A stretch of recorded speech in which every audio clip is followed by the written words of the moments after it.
ဧပြီလ19ရက်မွန်လွယ်တနာရီ7မိနစ်ခန့်မှာမန္တလေးတိုင်းပြည်ဦးလွင်ခရိုင်တပိတ်ချင်းမြို့နယ်ရေထွက်ရွာရှိဓာတ်ဆီဆိုင်အနီးကိုအကြမ်းဖက်စစ်အုပ်စုလေးတပ်ကဂျက်ဖိုက်တာနဲ့ပေါင်900ဘုံသီးနှလုံးကျချတိုက်ခိုက်ခဲ့ပါတယ်။အဲ့ဒီတိုက်ခိုက်မှုဖြစ်စဉ်နဲ့ပတ်သက်တဲ့အချက်အလက်တွေကိုအမျိုးသားညီညွတ်ရေးအစိုးရလူ့ခွင့်ရေးဆိုင်ရာဝန်ကြီးဌာနက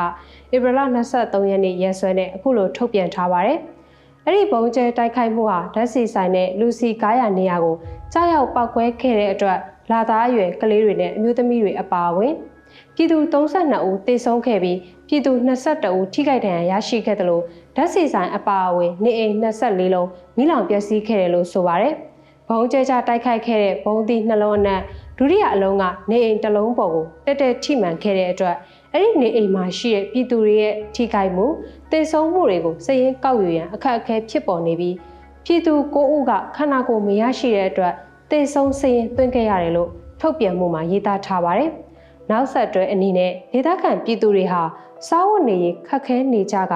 ပူဆွေးဝမ်းနည်းမှုကြောင့်မစားနိုင်မတောက်နိုင်ဖြစ်နေကြရတဲ့အပြင်ပြည်သူတချို့ဟာလည်းတခြားပုံခိုစရာနေရာများကိုထွက်ပြေးတိမ်းရှောင်နေကြရတယ်လို့ဖော်ပြပါရှိပါတယ်။အကြမ်းဖက်စစ်အုပ်စုရဲ့ရေထွက်ရွာကိုဘုံကျဲတိုက်ခိုက်မှုဖြစ်စဉ်တွင်လာသားအရွယ်ကလေး2ဦးအမျိုးသား9ဦးအမျိုးသမီး14ဦးကြားမမတိသူ9ဦးစုစုပေါင်းပြည်သူ32ဦးသေဆုံးခဲ့ရပါတယ်။ထိခိုက်ဒဏ်ရာရသူ22ဦးရှိပြီးတော့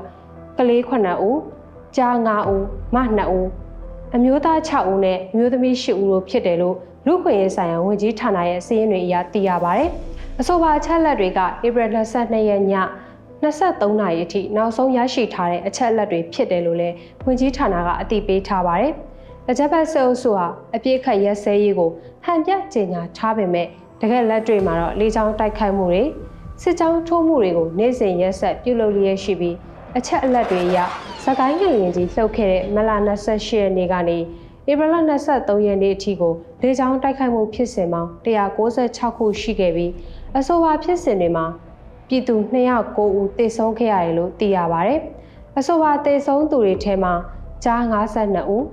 မ48ဦးကြားမခွဲခြားမရသူ110ဦးပါရှိပြီးအသက်18နှစ်အောက်ကလေးငယ်26ဦးအသက်18နှစ်အထက်40ဦးနဲ့အသက်အရွယ်မသိရှိရသူ143ဦးပါဝင်ပါတယ်။လူ့ခွင့်ရေးဆိုင်ရာဝန်ကြီးဌာနအနေနဲ့ပြည်သူတရက်လုံးတန်းတူညီမျှမှုရရှိရေးငြိမ်းချမ်းရေးနဲ့တရားမျှတမှုရရှိရေးတည်ဟူသောဥတီချက်တွေကိုခိုင်ခိုင်မာမာကင်ဆွဲထားပြီးအကြမ်းဖက်စစ်အုပ်စုရဲ့ကျူးလွန်မှုတွေကိုအပြစ်ပေးအရေးယူနိုင်ရေးအစွမ်းကုန်တာဝန်ယူဆောင်ရွက်သွားမှာဖြစ်တယ်လို့လည်းအသိပေးထုတ်ပြန်ထားပါတယ်ရှင်။